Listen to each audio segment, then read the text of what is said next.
Welcome to Superhero Pow. I'm your host nerd, Tom Frunkin. So I was talking with some friends of mine the other day. See, you're not my only friend. And, we were talking about hot superheroes and wondering who had more, DC or Marvel? Who has the hottest superheroes out there? Now, on some level, this kind of all just boils down to, who's the artist? As artists like Scott Campbell, Adam Hughes, and even Amanda Conner basically make their living drawing hot women, super or not. I mean, here's PowerGirl drawn by Don Heck and by Wally Wood. One of them she's just kind of there, and the other one is like, whoa. Kind of reminds me of a great storyboard artist, Tim Eldred. Back in the day, he used to do some comic books, and he can really draw just about anything really, really well, except women. To that point, he once drew a Fathom miniseries for Kamiko. This is the character from The Elementals, before Mike Turner basically stole her name. My friend Phil was inking the book, so I got to see the original pages, and she's like basically naked for like an entire issue or more. And you have just never seen a more boring collection of nudes in your entire life. And I feel bad saying this because Tim is really good. But jeepers, I don't think this is what the writer or the editor really wanted on these pages. But then, looking at this cover by Tony Akins, where she's looking like some kind of monster, maybe it was. But for comparison, here's how her creator Bill, yes, the guy who did Fables, Willingham drew her. So usually the relative hotness of a character is almost 100% upon who's drawing her. Because you can draw Wonder Woman, or you can draw Wonder Woman. Still, who the character is and how the character is dressed does help. But all right, let's get back to the question. Who has the hottest superheroes? I suppose at the top of the list for DC would be characters like, PowerGirl and Poison Ivy. Should we be counting villains? Are we doing villains?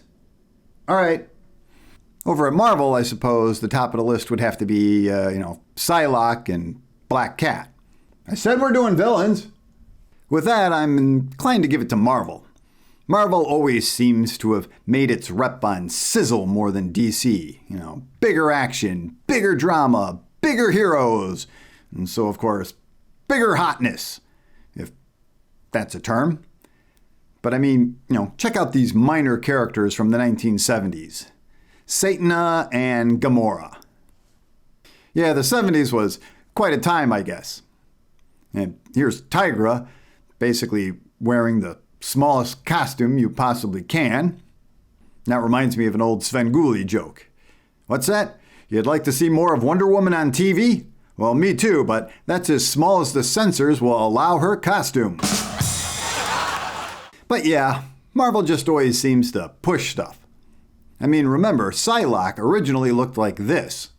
And then with the help of artist Jim Lee, she was transformed into this.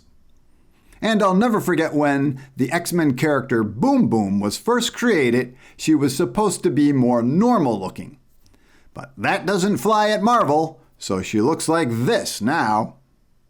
And even minor characters get the treatment. I mean, all the women in the Serpent Society are hot. Asp, Black Mamba, Princess Python, Diamondback, Anaconda. Yeah, well, okay, maybe not Anaconda, but hey, who am I to judge? I'm judging right now? All right. Now, of course, this isn't to say that DC doesn't have their own hot superheroes too. I mean, heck, Lady Blackhawk seems to exist only to sell war bonds. Then you have the Phantom Lady, who was your typical superhero in yellow and green, and then they cranked her up to 11 and dressed her in blue. But now she's not supposed to be that character anymore, but everyone just seems to be cranking her back up to 11 in the green and the yellow. Yeah, artist. All right, let's do some comparisons before we decide. The reason you clicked on this video in the first place. See, we got, how about Mary Jane and Lois Lane? Is that fair? How about two Kirby characters, Beautiful Dreamer and Circe?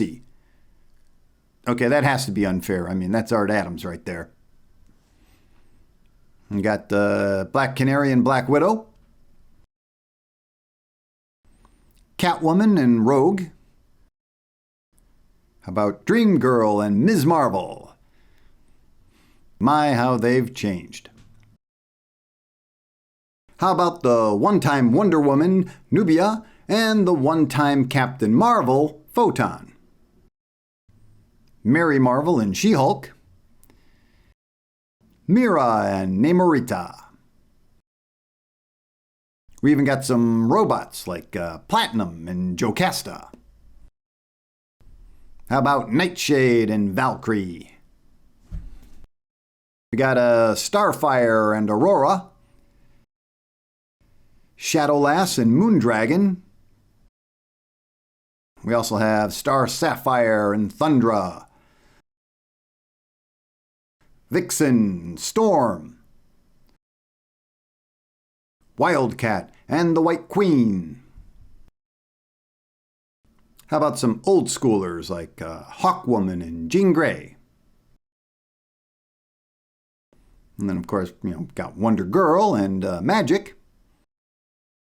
Zatanna and the Scarlet Witch. And we'll end with DC's hottest hero ever, Looker. And Mystique, the woman who can change herself into anything you like, I guess. So what do you think? Was that enough for you to make a determination? Or did I leave out any characters who could tip the scale one way or the other? For me, well, I'm still going with Marvel. I mean, look at Nurka here. I don't even know who the heck she is. But clearly she was created by some anxious, if you know what I mean. artist looking to see how much they can get away with. And Marvel was like, that's cool. Anyway, what do you think? Do you agree with me, or do you think DC has the hottest superheroes? Or is it a tie and we all win? Be sure to let me know in the comments. But either way, thanks for spending time with me. And if you can be so kind to like, subscribe, and notify, I promise not to call you a misogynist for even watching this video. You sicko!